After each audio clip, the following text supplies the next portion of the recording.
டக்குன்னு கிளம்பு. நான் ஃபோன் பண்ற வரைக்கும் இங்க வரக்கூடாது. சரிங்க மேடம். போ. ஒரு நிமிஷம். ஹலோ ஹலோ, நான் பேங்க் போகணும் ரெடி ஆகிட்டு இருக்கேன். கார் எடுத்துட்டு எங்கே கிளம்புறீங்க? எங்கே மேடம்? இல்லை, அது வந்து அவங்க இங்கே. ராஜீவ் சார், இன்கம் டேக்ஸ் ஆஃபீஸர்லும் போகிறாங்க. ஒரு ஃபார்ம் ஒன்று சப்மிட் பண்ணோம், அதுக்கு நீ தான் லாஸ்ட் டேட்டு. போன வாரமே சப்மிட் பண்ணியிருக்கணும், மறந்துட்டாங்க. கொஞ்ச நேரத்துக்கு முன்னால் தான் இன்கம் டேக்ஸ் ஆஃபீஸ்லேருந்து ஃபோன் வந்துச்சு. இன்னைக்கு தான் லாஸ்ட் டேட்டா, அதான் அவசரமாக கிளம்பிட்டு இருக்காங்க. என்ன சொல்கிறீங்க மேடம்? எதுக்கு இந்த மாதிரி முக்கியமான விஷயம்லாம் டிலே பண்ணுறீங்க? என்கிட்ட ஒரு வார்த்தை சொல்லியிருந்தீங்கன்னா நான் முன்னாடி சப்மிட் பண்ணிப்பேனே. ராஜு சார், இன்கம் டேக்ஸ் ஆஃபீஸர்கிட்டே பேசிட்டேன். ஒன்றும் அவசரம் இல்லை, இன்னைக்கு ஈவினிங்குள்ளே சப்மிட் பண்ணால் போதும்னு சொன்னார்.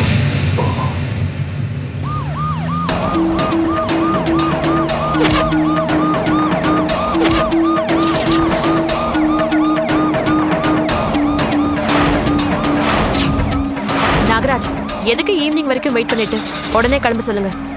ஏய் கிளம்பு, போயிட்டு கால் பண்ணு. Okay sir.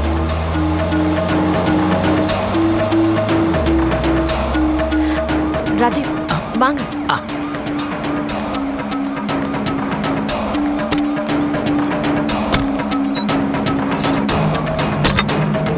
சாரி, அவசரத்தில் எனக்கு என்ன பண்ணுறதுனே தெரியல.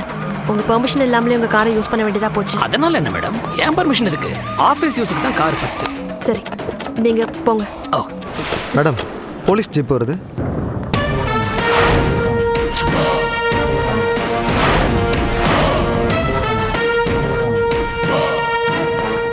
மயில், இங்க நீங்க தானே சொன்ன லதா? எஸ், சொல்லுங்க இன்ஸ்பெக்டர். உங்க கம்பெனியில சட்டவிரோத காரியங்கள் நடக்கிறதா எங்களுக்கு இன்ஃபர்மேஷன் வந்திருக்கு.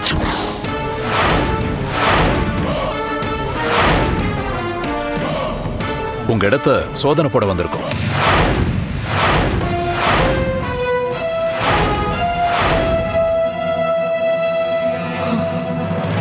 நீங்க என்ன சொல்றீங்கன்னு எனக்கு புரியல.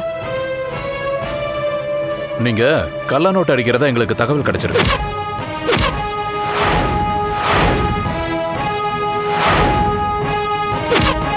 மயில், உங்க டியூட்டியில தலையிடுறதுக்கு தயவு செஞ்சு என்ன மன்னிச்சிருங்க. நான் இந்த கம்பெனில தான் மேனேஜர் ஒர்க் பண்ணிட்டு இருக்கேன். எங்க கம்பெனி சட்டத்துக்கு உட்பட்டு தான் நடந்துட்டு இருக்கு. குறிப்பா ஆர்பிஐ ரெகுலேஷன்ஸுக்கு உட்பட்டு தான் நாங்க சிட் ஃபண்ட்ஸ் நடத்திட்டு இருக்கோம். உங்களுக்கு யாரோ தப்பான தகவலை கொடுத்துருக்காங்க. வந்த தகவல் உண்மையா பொய்யான்னு விசாரிக்க வேண்டியது எங்க கடமை. இன்ஸ்பெக்டர், சாதாரண மக்கள் இருந்து பெரிய பணக்காரங்க வரைக்கும் எங்கள் சிட் ஃபண்டில் இன்வெஸ்ட் பண்ணியிருக்காங்க. நீங்கள் பாட்டுக்கு திடீர்னு ரைடு பண்ணீங்கன்னா எங்கள் கஸ்டமர்ஸ் கேட்குற கேள்விக்கு யார் சார் பதில் சொல்கிறது? தப்பா எடுத்துக்காதீங்க மயில். எங்க கம்பெனியை எங்க ஆஃபீஸ் ப்ரெமிசஸையும் சர்ச் பண்றதுக்கு லீகல் பெர்மிஷன் வாங்கியிருக்கீங்களா? சர்ச் வாரண்ட் இருக்கு, பாக்குறீங்களா? இப்போ என்ன, எங்க இடத்த சர்ச் பண்ணணும் அவ்வளவுதானே? தாராளமா பண்ணிக்கோங்க. Please go ahead. பாருங்க. Okay sir. Okay sir.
Madam, நீங்கள் உட்காருங்க.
இன்ஸ்பெக்டர் சார், நீங்கள் தேடுற எதுவுமே இங்கே கிடைக்காது. இது சொர்ணம் ஃபைனான்ஸ். எங்கள் மேடத்தோட தாரக மந்திரம் என்ன தெரியுமா? நேர்மை.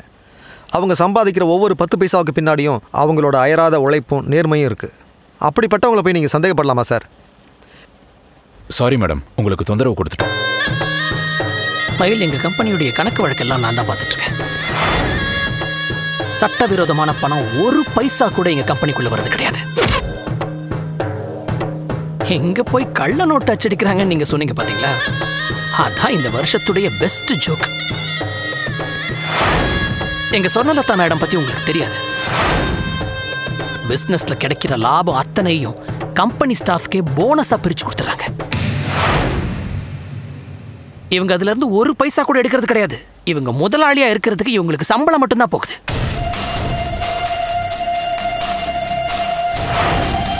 சொந்த கம்பெனியில லாபத்துக்கு ஆசைப்படாம மற்றவங்களுக்கு மொத்த லாபத்தையும் பகிர்ந்து கொடுக்கிற நல்ல மனசு இந்த காலத்துல யாருக்கு வரும்? அப்படிப்பட்டவங்களை போய் சந்தேகப்பட்டீங்களே. அது மட்டும் இல்லை சார், உழைக்கிறவனோட வேர்வை நிலத்தில் விடுறதுக்கு முன்னாடியே அவனுக்கு கூலி கொடுக்கணும்னு நினைக்கிறதா எங்கள் மேடத்தோட கொள்கையே. எங்களை விடுங்க சார், வெளியில் போய் 4 பேர்கிட்ட கேட்டு பாருங்கள். எங்கள் மேடத்தை பற்றி எல்லாருமே நல்ல விதமாக தான் சொல்லுவாங்க. ஆக்சுவலாக எங்களுக்கு வர்ற தகவல் பொய்யா இருக்க வாய்ப்பில்லை. எங்கேயோ ஏதோ தப்பு நடந்திருக்கு. உங்களை தொந்தரவு பண்ணதுக்கு மன்னிச்சிடுங்க. It's okay inspector, it's okay. சரி, நாங்கள் கிளம்புறோம். Raju, I am very sorry. பழுத்த மரம் தான் கல்லடிப்படும்னு சொல்லுவாங்க. இந்த சமுதாயத்தில் சாதிக்கணும்னா இதெல்லாம் தாண்டி தான் வந்தாகணும். எங்க சொர்ணலதா மேடமுடைய வளர்ச்சி பிடிக்காத 4 பேர் 4 விதமா பேசத்தான் செய்வாங்க. ஆனா அதை போய் நீங்க பெருசா எடுத்துட்டு சந்தேகப்பட்டீங்களேன்னு எனக்கு வருத்தமா இருக்கு. ஓகே ராஜு, நாங்கள் கிளம்புறோம். மேடம், இந்த இன்ஸ்பெக்டர் மயில்வாகனன் இருக்காரு, இவர் வந்து எனக்கு க்ளோஸ் ரிலேட்டிவ். எங்க சித்தி பொண்ணு தான் இவர் கல்யாணம் பண்ணியிருக்காரு.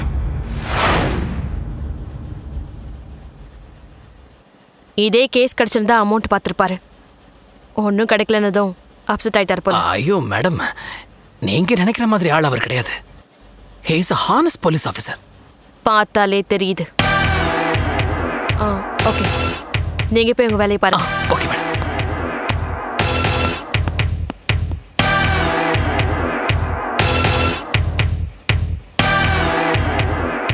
டேய், நீ என்னோட ஆயுதம்டா. மயில் வாகன என்னோட கேடயம். என் கையில ஆயுதமும் கேடயமும் இருக்கு. ஒருத்தனும் என்னை ஜெயிக்க முடியாது, ஜெயிக்கவும் விட மாட்டேன். சரஸ்வதி தேவியை பிரம்மனும் லட்சுமியை விஷ்ணுவும் கல்யாணம் பண்ணிக்கிட்டாங்க.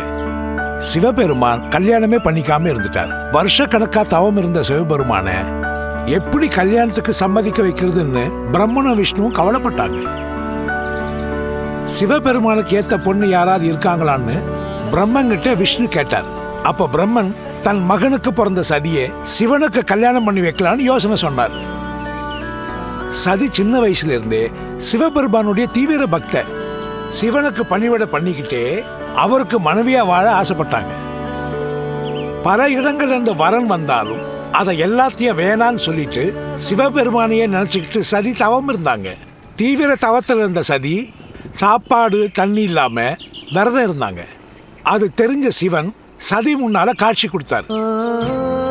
அவ மனசுல இருக்கிறத அறிஞ்ச சிவபெருமான் அவளை பார்த்ததும் புன்னகை செஞ்சார். சதி தன் ஆசையை சொல்லாமலேயே சிவபெருமான் அவளை கல்யாணம் பண்ணிக்க முன் வந்தார்.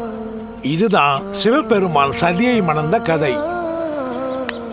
நமச்சிவாயா நமச்சிவாய. அப்பா, அடுத்த கதைக்கு போலாமா? போலாங்க. இங்க வாமா, வா.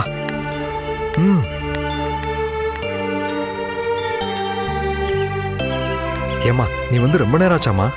இல்லப்பா, இப்பதான் வந்து. நீ அடிக்கடி இங்க வர்றது நல்லது இல்லம்மா. அவன் பார்த்தா பிரச்சனை ஆயிடுமா. அவருக்கு தெரியாம தான்ப்பா வந்திருக்கேன். அவன் ரொம்ப மோசமானவன். நீ கொஞ்சம் ஜாக்கிரதையா இருக்கணும்டா. உங்களுக்கு பயமா இருந்தா சொல்லுங்கப்பா, இந்த இடத்த மாத்திடுவோம். உங்களை வேற எங்கேயாவது கூட்டிட்டு போயிடுறேன். அதுக்கு இல்லம்மா, என்னால உனக்கு பிரச்சனை வந்துடக்கூடாதுன்னு தான் பயப்படுறேன். எனக்கு ஒன்றும் ஆகாதுப்பா. அவரால் என்னை ஒன்றும் பண்ண முடியாது. சரி, நீ இன்னும் கருணாகரன் வீட்டில் தானே இருக்க? அவர் மறுபடியும் ப்ராக்டிஸ் பண்ண ஆரம்பிச்சிட்டாருப்பா. அப்பப்போ ஹாஸ்பிட்டலில் நானும் அவருக்கு ஹெல்ப்பாக இருக்கேன். மற்றபடி நான் வீட்டில் தான்ப்பா இருக்கேன்.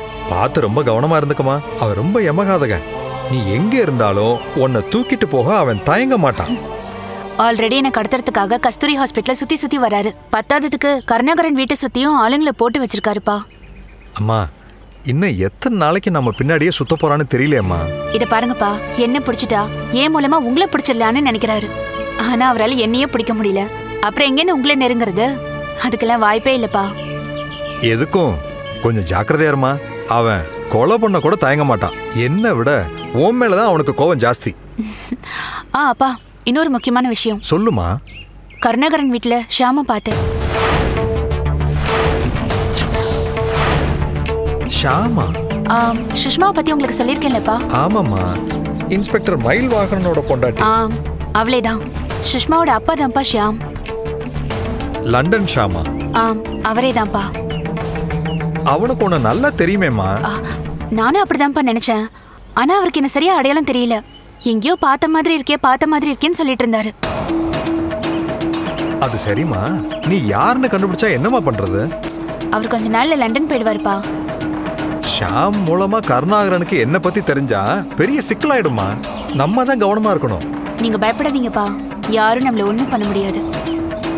சரி, நான் ஒன்னு சொன்னா கேப்பியம்மா? சொல்லுங்கப்பா. எதுக்காகமா உனக்கு இவ்வளவு கஷ்டம்? பேசாம துவாரகேஷ் கிட்டையும் கருணாகரன் சார் கிட்டையும் உண்மையை சொல்லிடலாமே. என்னதான் செய்யறாங்கன்னு பாப்போமே. இல்லப்பா, அவங்களுக்கு உண்மை தெரியாம இருக்கிறதாப்பா நல்லது. அவசரப்பட வேண்டாம், கொஞ்சம் பொறுமையா இருப்போம். கண்டிப்பா ஏதாவது நல்லது நடக்கும். அந்த நம்பிக்கையில தான் நானும் வாழ்ந்துகிட்டு இருக்கேன். சரிப்பா, நான் கிளம்புறேன். யாரு வந்து கேட்டாலும் உங்களை பத்தியோ என்ன பத்தியோ எதுவும் சொல்லிடாதீங்க. என் உயிரே போனாலும் நான் சொல்ல மாட்டேம்மா. நான் வரேன்ப்பா.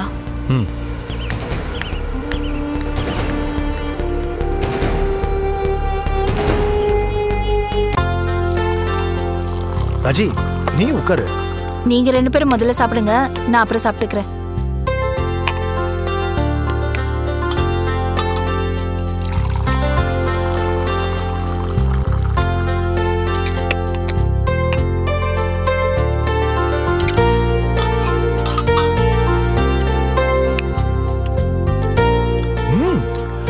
டேஸ்ட் சூப்பரா இருக்கு.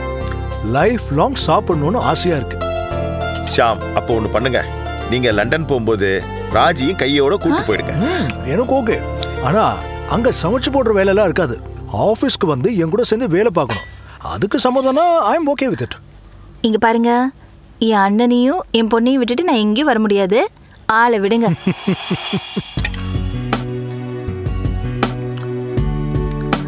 லண்டன்ல இருக்கும்போது சுஷ்மா தான் என்னை பார்த்துக்கிட்டா. லண்டன்ல வளர்ந்த பொண்ணு, அவளுக்கு இந்தியா செட் ஆகுமான்னு எனக்கு டவுட்டா இருந்துச்சு. இங்க வந்து பார்த்தா பக்காவா சென்னை பொண்ணாவே மாறிட்டா. ஆச்சரியமா இருக்கு. அதான் பொண்ணுங்க பிறந்த வீட்டை விட புகுந்த வீட்டுல போய் நல்லாவே செட்டில் ஆயிடுவாங்க. மாப்பிள்ள சுஷ்மாவை நல்லா பாத்துக்கிறாரு. போலீஸ் ஆபீசருங்க கிட்ட இருக்க முரட்டுத்தனம் அவர்கிட்ட கொஞ்சம் கூட இல்லை.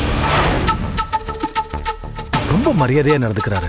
என்ன பார்த்ததும் பட்டுன்னு காலில் விழ வந்துட்டாரு. நான் அதை எதிர்பார்க்கவே இல்லை.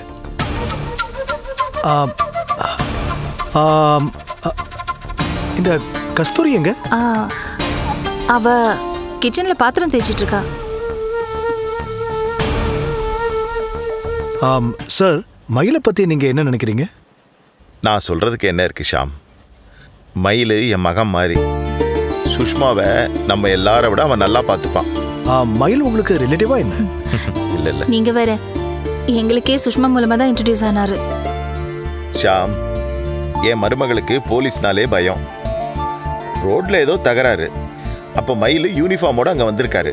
அவ்வளவுதான். அவரை பார்த்தவொடனே இவ மயங்கி விழுந்துட்டா. அவர் தான் பரிதாபப்பட்டு அவளை நம்ம வீட்டுக்கு கூட்டு வந்தாரு. அப்படி பழக்கமானவர் தான். அதுக்கப்புறம் நம்ம குடும்பத்துல ஒருத்தர் ஆயிட்டாரு. அண்ணனுக்கு கிட்னி ஃபெயிலியர்னு தெரிஞ்சதும் நாங்க கிட்னி கொடுக்கலாம்னு நினைச்சோம். ஆனா எங்க கிட்னி எதுவுமே அவருக்கு பொருந்தல. மயிலோட கிட்னி தான் பொருந்துச்சு. அதுக்கப்புறம் மயில் வந்து அண்ணனுக்கு கிட்னியை கொடுத்து உயிரை காப்பாத்தினாரு. அதுல இருந்து தான் அண்ணனும் அவரும் அப்பா புள்ளைய சிங்க் ஆயிட்டாங்க. கிரேட். எனிவே, இப்படி ஒருத்தர் மாப்பிள்ளைய கிடைக்கிறதுக்கு நம்ம கொடுத்து வச்சிருக்கணும். சுஷ்மா அதிர்ஷ்டசாலி தான். ஆஹாஹா, நம்ம சுஷ்மா மட்டும் என்ன குறைஞ்சவளா என்ன? அவங்களுக்கு இந்த மாதிரி ஒரு பொண்ணு கிடைக்கிறதுக்கு அவங்க கொடுத்து வச்சிருக்கணும். சரி சரி சரி, என் பையனும் சரி உன் பொண்ணும் சரி யாருக்கும் யாரும் சளைச்சவங்க இல்லை. ஆனா அந்த விஷயத்துல மயில் பண்ணது எனக்கு கொஞ்சம் கூட பிடிக்கல. அப்படி என்ன பண்ணிட்டாரு? அவரோட தம்பிக்காக என்னையும் சுஷ்மாவையும்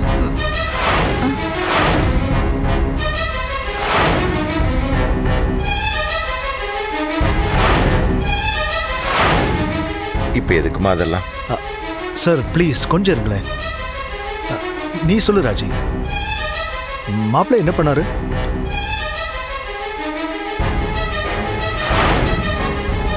அது வந்து மயில் என்ன பண்ணாருன்னு சொல்லு ராஜி.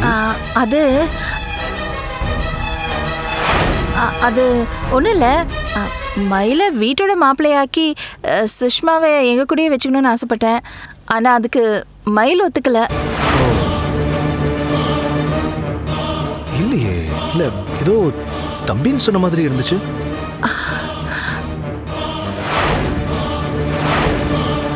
அல்ல, அது வந்து அது ஒன்றும் இல்லை ஷாம். அவருடைய தம்பி ஒரு ஆக்சிடெண்ட்டில் இறந்துட்டான். ஆம்பளை துணை இல்லாத வீட்டில் அம்மாவையும் அக்காவையும் எப்படி தனியாக விட்டுட்டு வர்றதுன்னு கேட்டார். அதைத்தான் ராஜி சொல்ல வரா.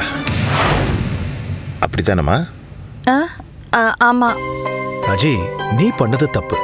உனக்கு உன் பொண்ணு முக்கியம்னா அதே மாதிரி தான் அவங்க அம்மாவுக்கும். அம்மாவையும் பையனையும் பிரிக்கிறது தப்பு ராஜி. எத்தனை நாளைக்கு தான் கல்யாணத்துக்கு அப்புறம் பொம்பளைங்க பெத்தவங்களை பிரிஞ்சு இருக்கிறது? ஏன் கொஞ்ச நாளைக்கு நீங்களும் தான் பிரிஞ்சிருங்களேன். என்ன குறைஞ்சா போயிடுவீங்க? ராஜி, இப்பதான் லண்டன் மாதிரி இந்தியாவிலையும் தனி கொடுத்தனும் லிவிங் டுகெதர்லாம் அதிகமாயிடுச்சுல. சுஷ்மாவையும் மயிலையும் தனி கொடுத்துடும் வைக்கலான்னு யோசிச்சுக்கிட்டு இருக்கேன். நோ ப்ளீஸ், அவசரப்பட்டு நீ மாப்பிள்ளை கிட்ட பேசுறாத. சுஷ்மா என்ன சொல்றான்னு கேட்டுட்டு நம்ம பேசினா போதும்.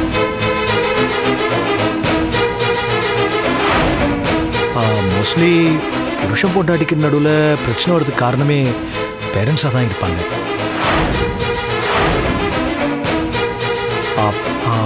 அவங்களுக்குள்ள நம்மளால பிரச்சனை வந்துடக்கூடாது. எதுவாக இருந்தாலும் கவனமாக டீல் பண்ணு. ராஜி, ஷாம் எவ்வளோ தெளிவாக பேசுகிறாரு பாத்தியா? இந்த தெளிவு சுஷ்மாட்ட அப்படியே இருக்கு. அப்போ எனக்கு தெளிவில்லைங்கிறியா?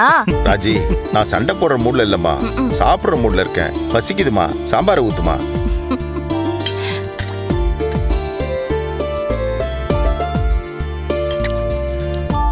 போதும். காலையில இருந்து யோசிக்கிறேன், ஆனா எனக்கு மைண்ட்லயே வரமாட்டேங்குது. என்ன ஷாம்? இல்ல, இந்த கஸ்தூரி எங்கேயோ பார்த்திருக்கேன், ஆனா எங்கன்னு தான் தெரியல. ஷாம், ஒருவேளை கஸ்தூரி உங்களை பார்த்துருந்தாலும் அவளுக்கு இப்போ உங்களை ஞாபகம் இருக்காது. சாப்பிட்டு முடிச்சுட்டு தனியாக உட்காந்து யோசிங்க.